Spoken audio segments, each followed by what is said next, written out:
Olá pessoal, tudo bem? Quem vos fala é o professor Salomão. Pessoal, vamos dar, portanto, seguimento à nossa videoaula, tá? Trago para vocês aqui um conceito jurídico de direito de ação. Gostaria que você nos acompanhasse aqui na leitura. Olha só.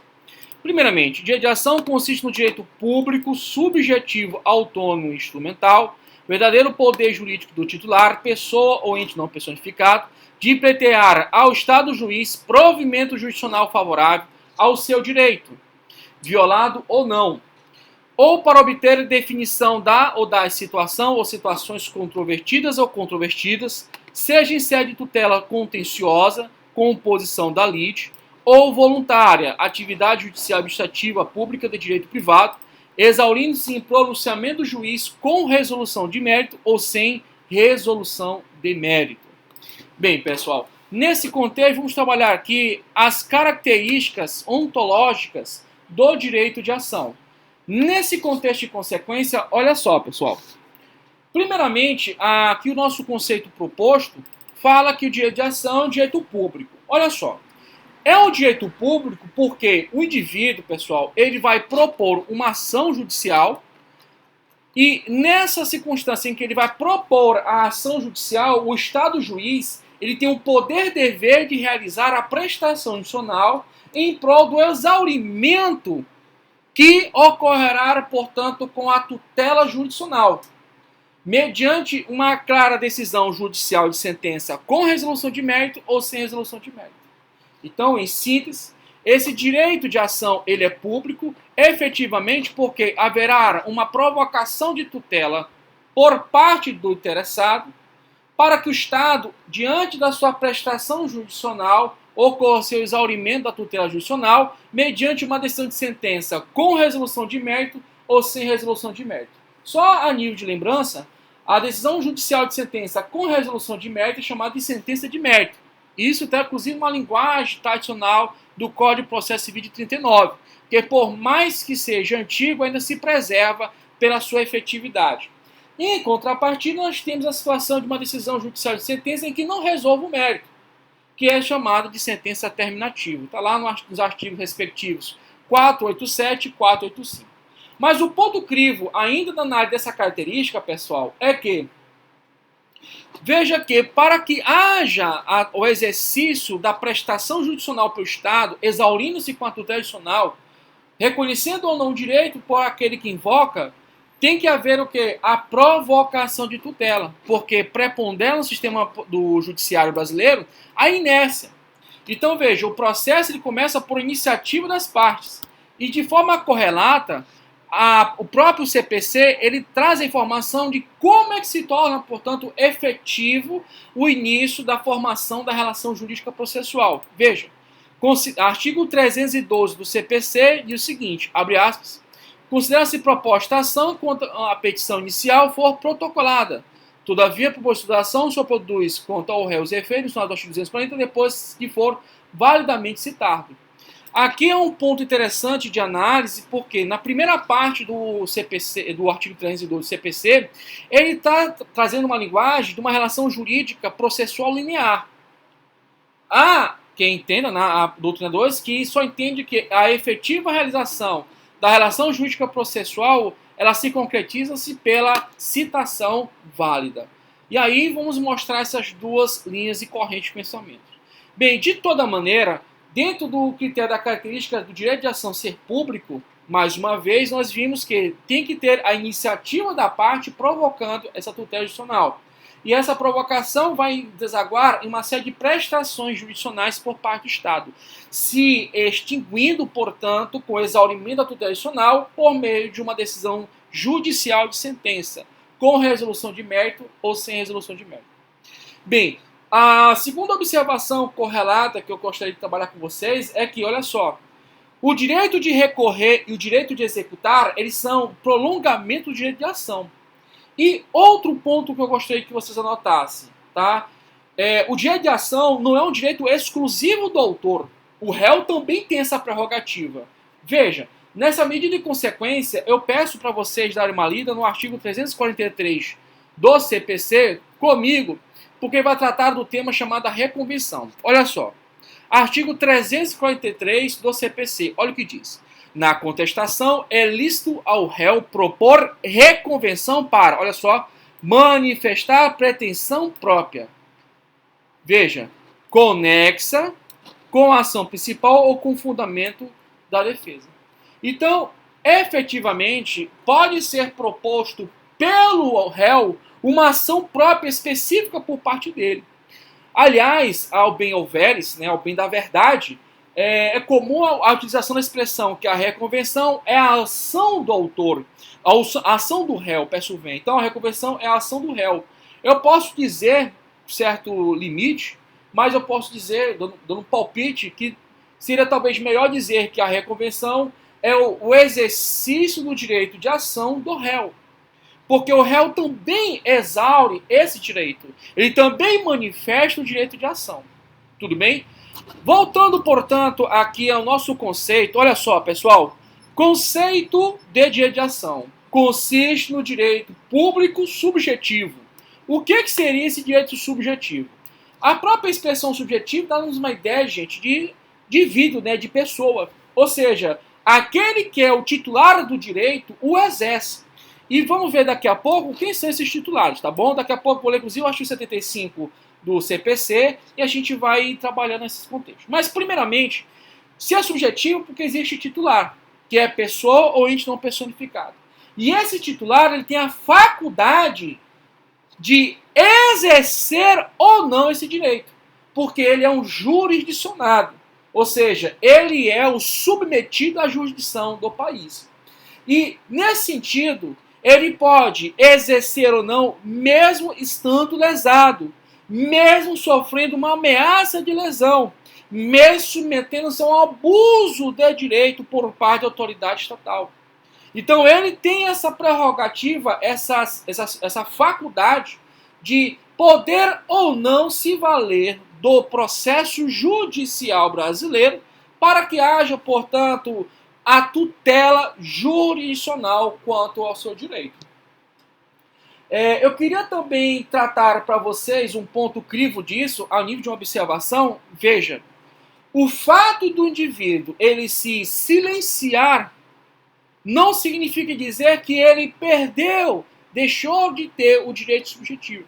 Se ele se permanece numa situação de inércia, ele, portanto, simplesmente está numa conduta omissiva contra si próprio. Evidentemente, existem situações que vão envolver a próprio direito perante a pretensão, que aí vai desaguar nos prazos prescricionais. Então veja, o indivíduo ele tem de fato um direito subjetivo e ele tem a faculdade de se comportar com inércia, de não querer. E mais ainda, é tanto subjetivo esse direito porque ele pode inclusive se valer, pessoal, da arbitragem. Ele pode se valer pontualmente da arbitragem. Nesse contexto e consequência, pessoal, vamos aqui pontualmente ao artigo 3º do CPC. Vamos ler aqui o parágrafo 1º.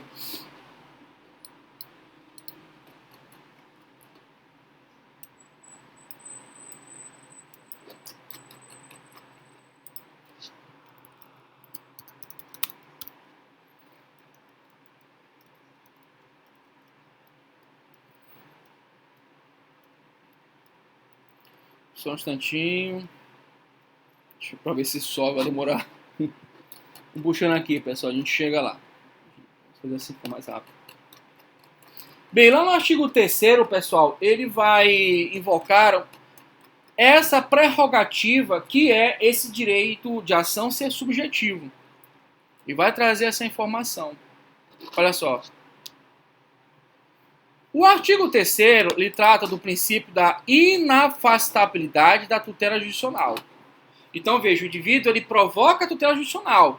O Estado, em resposta a isso, ele vai fazer uma série de prestações judiciais para que haja, ao final, o exaurimento da tutela judicial. Agora, veja, nesse contexto e nessa consequência, nada impede que ele se vá para outros mecanismos para solucionar o seu direito, para ser reconhecido o seu direito. Evidentemente, pela arbitragem, vai estar se tratando de direitos de índole patrimonial plenamente disponível. Então, nesse contexto de consequência, em sendo subjetivo esse direito, olha só, ele pode exercer o direito, ele pode simplesmente não exercer direito, e aí ele vai se submeter pelo crivo da prescrição. Subsequentemente, pessoal, ele pode fazer de outros meios. Agora, uma curiosidade interessante aqui é que no direito existe o prazo decadencial, que vai envolver o direito potestativo, e o prazo prescricional. Veja que no prazo que envolve o fenômeno da caducidade, da decadência, o direito de ele mover, de ele poder propor uma ação, ele existe. Mas o direito material, pela sua inércia, mesmo na sua condição de potestade, de direito potestativo efetivo para exercício, ele não vai ter, portanto, ganho de causa. Na outra medida, a prescrição ela vai fulminar pontualmente esse pleno exercício do direito de ação. Porque o indivíduo, por mais que tenha lesado patrimonialmente o outro indivíduo, ele não vai ficar de forma eterna aguardando uma ação judicial. E aí vai invocar de forma correlata e sucedânea, seja o prazo decadencial, que envolve o direito material, seja o prazo prescricional, que envolve o direito processual. Bem, feito tais expoentes, vamos aqui a um outro ponto importante. Esse direito de ação, ele é autônomo. Gente, por que ele é autônomo? Porque ele é completamente dissociado, pessoal, do direito de ação. O direito material, ele é dissociado do direito de ação. Pois bem, no primeiro momento, pessoal, na construção das teorias que vão desaguar, que vão se relacionar com o entendimento do que é o direito de ação, nós temos a primeira teoria, que é uma teoria civilista ou imanentista, tá? Essa teoria fala o seguinte, que a todo direito corresponde uma ação que o assegura. Significa dizer que, de uma forma reflexa e correlata, a todo direito material estar ligado a um direito processual. E a todo direito processual está ligado a um direito material. Há uma relação sine qua non de entrelaçamento, uma corrente inquebrável. O direito material ele vai refletir a existência de um direito processual que pode ser reivindicado, mesmo sendo subjetivo, ou seja, mesmo de forma facultativa, o indivíduo exercê-lo, mas haverá, segundo a teoria imanentista, a possibilidade de ele manejar esse direito. Na mesma medida de consequência, é um reflexo, ou seja, vice-versa. Essa teoria, eu já coloquei inclusive aqui para vocês, ela foi desenvolvida por Savigny, pessoal. E ela traz o entendimento bem claro de uma inter-relação de dependência e correlação entre o direito material e o direito de ação. Essa teoria ela não está compatível com o ordenamento jurídico brasileiro. E, por sinal, pessoal, não reflete a teoria que foi adotada pelo Código de Processo Civil anterior, que é o de 73. À época, se aplicou a teoria eclética, mas já já nós vamos avançar. Só para finalizar esse ponto, olha só, pela teoria imanentista ou civilista, não há ação sem direito material correspondente, como eu havia falado. Não há direito sem ação, como também é dito. E a ação absorve o direito material correspondente. Aqui é um ponto interessante. Existe, portanto, uma intercomunicação profunda entre o direito material e o direito processual. É como se um fosse um direito e o outro tivessem uma mesma moeda. Tudo bem? Inclusive eu coloquei aqui para vocês para terem cuidado que o CPC 183, né, o já revogado, ele não adota a teoria imanentista civilista, teoria eclética. E na mesma medida de consequência, pessoal, o Código Civil atual, ele também não reproduz a teoria civilista, tá? Ele não reproduz a teoria, tá bom? A teoria de que a ação e o direito material estão intercomunicantes e de uma forma interdependentes, ok? Nesse sentido e consequência, como eu havia dito para vocês, o direito de ação ele é autônomo. Ele é autônomo. Bem, dando continuidade, pessoal, um ponto aqui bastante tranquilo, que não exorta maiores delongas, maiores dificuldades, é que o direito de ação, pessoal, é um direito instrumental. O direito de ação é um direito instrumental. Por que ele é um direito instrumental, pessoal? Olha só. Só um instantinho aqui, deixa eu colocar aqui no dispositivo. Bem, Pessoal, primeiramente, no início do curso, nós tratamos acerca da competência legislativa, em que vai exaurir uma série de matérias de direito material, inclusive processual. Eu, inclusive, fiz um desenho com base em digesto, do Ramos, e eu tratei para vocês que existe, portanto, o direito civil, o direito processual civil, como também o direito processual penal, processual do trabalho, eleitoral, etc. Veja que em matéria de direito civil, a competência é privativa da União. Competência legislativa privativa da União. Na mesma medida toada, ela também, pessoal, é uma competência privativa no que tange, no que se refere ao direito processual civil. Onde eu quero chegar? Olha só, dizendo que a ação ele é um veículo, é um instrumento, é porque o legislador ele escolheu, ele fez a opção legislativa de indicar que a ação é o meio eleito pela lei para que haja provocação da tutela judicial. A ação, portanto, desempenha o papel pontual e crível de realizar a provocação da tutela judicial. Ou seja, o processo só começa a dar a dar surgimento como existente através da iniciativa da parte. É indispensável, portanto, que a parte autora ela venha a propor sua competente ação. Até porque, pessoal, olha só o artigo 312 do Código Civil, Código de Processo Civil, diz o seguinte: considera-se proposta a ação quando a petição inicial for protocolada. E aí vem o questionamento se a relação jurídico-processual ela já começa de forma linear, ou seja, autor e juiz. Aí vem outra corrente que diz, não, tem que ter a citação válida. Inclusive está aqui na parte final do artigo 312. Já já nós vamos trabalhar esses questionamentos. Bem, nesse contexto e nessa medida, pessoal, ele é instrumental porque para a mesma referência que nós adotamos inicialmente, quando nós falamos a questão da arbitragem. O indivíduo ele tem outros mecanismos para ele exercer a tutela do seu direito. Então, além de subjetivo, também instrumental de direito de ação. Evidentemente, quando ele for se manejar pela sistemática da arbitragem, ele não vai se valer da ação. Vai se valer, portanto, de outros mecanismos pontuais. Nesse contexto de consequência, olha só. Nada impede, pessoal, veja só, que a parte lesada, buscando, portanto, uma relação jurídica formada pela via judicial, para que haja a homologação de um direito já aperfeiçoado por via extrajudicial. Então ele pode perfeitamente se valer da ação simplesmente para tornar mais sólido um direito que já for plenamente reconhecido na esfera privada, na esfera das relações humanas. Eu estou falando aqui com vocês as situações que vão envolver, pessoal, a homologação de sentença, ou homologação de autocomposição extrajudicial. Então a parte ela pode se valer nesse contexto de consequência, pessoal, da sistemática da tutela judicial meramente não para indicar a quem compete o direito, porque esse questionamento ele já é soberano entre as partes. As partes sabem a quem compete o direito e a quem compete os deveres. Mas a mera propositura da ação, que aqui vai ser em sede de tutela jurisdicional voluntária, ok? Jurisdicional voluntária.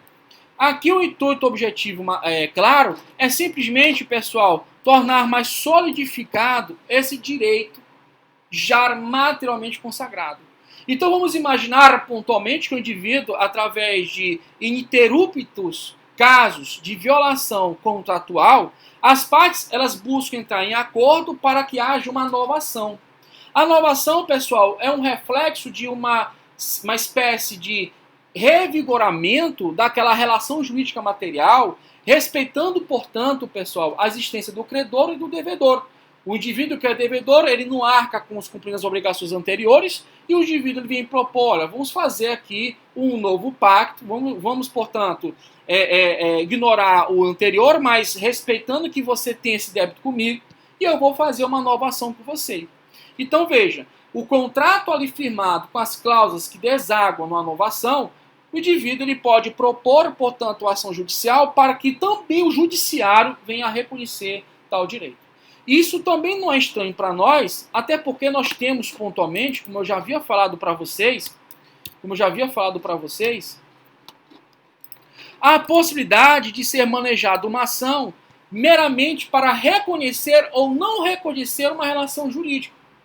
É plenamente possível ser proposta uma ação simplesmente ou para declarar a existência de uma relação jurídica, que aí vai ser uma ação declaratória positiva, ou, pessoal, ao contrário, simplesmente ela está sendo manejada para reconhecer a inexistência de uma relação jurídica. E mais, olha o que diz o artigo 20. Artigo 20 do CPC. É admissível a ação meramente declaratória, ainda que tenha ocorrido a violação do direito. Então, o indivíduo pode simplesmente propor exclusivamente uma ação declaratória. A ação declaratória, pessoal, ela é dita positiva quando ela traz como sobojo do pedido que o juiz reconheça aquela relação jurídica firmada entre as partes, no âmbito das relações privadas. Subsequentemente, há também a possibilidade do manejo da ação declaratória negativa, em que o magistrado ele vai se pôr, ele vai se comportar e vai identificar ou não, pessoal, quanto à inexistência ou não da relação jurídica formada entre as partes no âmbito privado. Agora, é importante observar um cuidado quanto ao manejo da ação declaratória negativa, porque, olha só, na ação declaratória positiva, o que o juiz tem que fazer? O juiz simplesmente tem que analisar se há ou não uma relação jurídica material desenvolvida entre as partes. Se o juiz, na decisão de sentença, ele reconhece a existência, portanto, há uma ratificação por parte do Estado juiz, tornando, portanto, soberanamente válido aquela relação jurídica ali firmada entre as partes. Em outra medida e consequência, olha só, pessoal, se o Estado juiz, ele, numa decisão judicial de sentença, cuja ação é declaratória de inexistência, e o juiz, ele reconhece a inexistência, o que vai dizer? O juiz está dizendo o seguinte, ó, essa relação jurídica material que aqui o autor apresentou, ela é inexistente. Então, isso que o réu está alegando que existe, o autor comprovou em juízo que não existe. Agora, vejam o fenômeno, pelo outro lado. Se nessa ação declaratória de inexistência, que efetivamente, pessoal, é uma ação declaratória negativa, o juiz, ele não reconhecer a inexistência, olha a situação que vai ocasionar. Se o juiz ele se prontifica e diz, olha, eu não reconheço a inexistência da relação jurídica processual, simplesmente aqui nesse contexto, pessoal, o juiz ele não está nem dizendo que há ou que não há efetivamente uma relação jurídica processual, ou relação jurídica material. Mas, professor, mas ele não está sentenciando e indicando categoricamente que ele não identificou a inexistência da relação jurídica material formada? Sim. Mas, veja, de forma correlata e sucedânea, que mesmo nesse caso pontual, nós temos que observar a literatura do artigo 492. Olha o que diz o artigo 492, pessoal, deixa eu colocar aqui para vocês. É vedado ao juiz proferir decisão de natureza diversa da pedida. Então, o que foi pedido pelo autor? O autor pediu que o juiz reconheça a inexistência da relação jurídico-processual. Só que o juiz diz, olha, eu não reconheço a inexistência. Mas ele não pode julgar fora dos limites instalados pela lide. Ele não pode fazer um plus e dizer, olha, eu não reconheço a inexistência da relação jurídica material. Por exemplo, eu não posso dizer que você é proprietário desse veículo. Eu não tenho condições aqui, o elemento probatório não me diz que você é proprietário desse veículo. Mas nada impede, pessoal, nada impede que numa nova propositura da ação, né, uma outra da parte venha a exaurir e reivindicar a existência dessa relação jurídica material. Veja que, no primeiro momento, o juiz ele se limitou ao pedido formulado. O pedido que for formulado pela parte autora é quanto à inexistência do direito material, não quanto à existência. E o juiz ele não pode julgar a mais do que foi limitado à relação jurídica processual. Então veja, se o juiz julgar improcedente a ação, não estará declarando a existência ou a inexistência da relação jurídica, pessoal. Posto que não há pedido formulado pelo autor para abranger a existência. Seria, inclusive, um contraditório. E nesse contexto, pessoal, tem que se observar a literatura do artigo 492. O juiz simplesmente vai palpitar quanto à inexistência ou não do direito material, daquela relação jurídica material invocada. Beleza, pessoal? Tranquilo? Bem, vamos dar, portanto, continuidade de segmento. Veja, direito de ação consiste no direito público subjetivo autônomo instrumental, verdadeiro poder jurídico do titular. Quem é esse titular, pessoal? Pessoa ou ente não personificado. Bem, a pessoa ou ente não personificado vão ser os titulares que vão requerer em juízo a tutela jurisdicional. A partícula da expressão pessoa, ela vem do grego persona, que significa máscara ou envoltório. E nesse contexto de consequência, a pessoa ela pode ser física ou jurídica. A jurídica, como vocês bem sabem, pode ser direito público interno, direito público externo ou até mesmo direito privado. O ente não personificado, pessoal, ele compreende, portanto, a massa falida, a herança jacente, o espólio e etc. E nesses casos, esses entes não personificados, pessoal, eles vão ser sempre representados em juízo, seja ativa ou, passiva, ou de forma passiva, por alguma pessoa. Então veja, se for massa falida, o administrador judicial, que pode ser pessoa física ou jurídica, vai representar a massa falida em juízo. Aí vai observar-se a Lei 11.101 de 2005, que trata acerca da lei da falência ou da recuperação judicial. Na mesma medida e consequência, inclusive, nós temos uma videoaula pontual sobre herança jacente e vacante. O curador ele vai representar ativa e passivamente em juízo a herança jacente ou vacante. E por fim, o inventariante, pessoal, vai representar ativa e passivamente o espólio. Nesse contexto de consequência, vamos aqui voltar. Bem, de pleitear ao Estado juiz provimento jurisdicional favorável ao seu direito, ou para obter a definição da ou das situações controvertidas. Como eu havia falado para vocês, o indivíduo ele pode perfeitamente manejar a relação jurídica processual diante de uma lesão, diante de uma situação de ameaça ou de abuso do direito. Mas, em razão da autonomia, não significa dizer que ele vai necessariamente propor uma ação judicial em razão pontual de um direito material violado. Pode se limitar pontualmente quanto à declaração da existência ou da inexistência de um direito. Lembrando que, seja de um ou de outro, tem que estar em atenção ao artigo 312 do Código de Processo Civil, 319 do Código de Processo Civil também, que fala dos requisitos da petição inicial e de forma correlata ao artigo 492 que nós acabamos de falar. Então, mesmo manejando uma ação declaratória de inexistência, o juiz ele não pode julgar além daquilo que o autor falou. Mesmo ali estampadamente o juiz está vendo assim, ó, realmente esse cara tem relação de direito material, mas eu não posso criar uma situação alheio ao que o pedido foi formulado.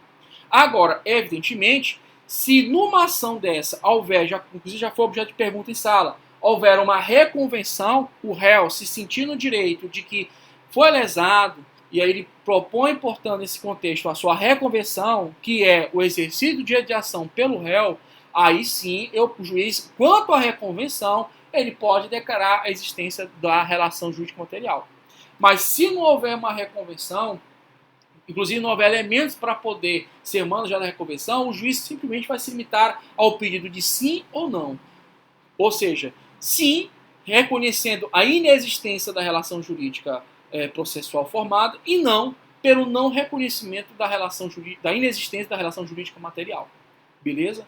Não pode o juiz julgar além, a mais, nem abaixo, nem externalizar outro pedido completamente alienígena ao pedido de origem, e nem muito menos aumentar a grandeza, o limite do pedido estabelecido pela parte autora. Tá bom? Feito isso, vamos aqui. Seja em sede de tutela contenciosa, composição da lide ou voluntária. que é a atividade judicial da administração pública de direito privado. Bem, pessoal, a contenciosa ela é bastante conhecida por todos nós, envolve a composição da lide, ou seja, pessoas que dentro de uma relação jurídica de direito material, elas encontram uma situação de conflito de interesses, e isso gera, portanto, uma sistemática da necessidade de haver ou uma autocomposição ou uma necessidade de haver pontualmente uma intervenção estatal para que haja uma solução quanto à lide, quanto ao litígio, quanto ao conflito de interesses estabelecido entre as partes. Em contrapartida, existe a voluntária. Pessoal, a voluntária ela é uma mera atividade judicial de administração pública do direito privado. E aqui nos remete a atenção, pessoal, ao artigo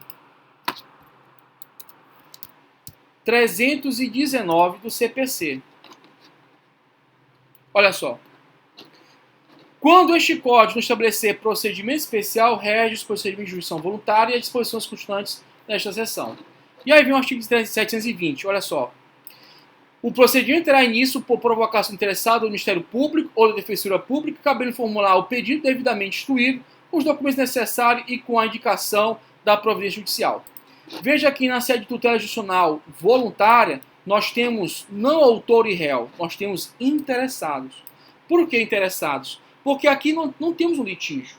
Simplesmente o Estado, o juiz, ele tem que estar ali presente pontualmente para fazer a análise, o crivo, portanto, da necessidade do estabelecimento efetivo de validade de ato ou negócio jurídico entre as partes. Isso vai desaguar uma série de tutelas, pessoal. Olha só, a emancipação, a subrogação, a interdição, o divórcio consensual também é possível da questão da jurisdição voluntária, tá? Testamento e codicílio, herança jacente, ó, interdição. Então, você tem uma série de procedimentos em que não há, nesse ponto modal inicial, uma relação jurídica contenciosa, uma relação jurídica entre que as partes elas não entram em acordos. Né? Não há necessidade, portanto, não há possibilidade de autocomposição. Aí, nesse sentido e consequência, o que se vai valer o Poder Judiciário? Ele vai fazer uma atividade meramente de administração pública, viabilizando a validade de ato ou negócio jurídico. Eu posso ter, inclusive, a homologação, gente, de um negócio jurídico, olha só. Eu posso ter plenamente uma homologação. Olha só, homologação de autocomposição extrajudicial de qualquer natureza ou valor. Tá? Eu posso ter um contrato e aí a parte, de forma ininterrupta, ela é inadimplente, uma das partes, e eu posso pegar, vamos fazer esse contrato, mas nós vamos homologar isso aí judicialmente. E aí, subsequentemente, é o que, gente? É o crivo da jurisdição voluntária. Tudo bem? Bem, pessoal, a início de conversa, era isso que eu queria tratar com vocês. Essa parte aqui eu já havia falado com vocês, espero ter agradado a todos, tá? Vocês tenham entendido de forma clara e consequente. Agradeço a Deus sobre todas as coisas, fique com Deus, até a próxima, se Deus quiser. Muito obrigado.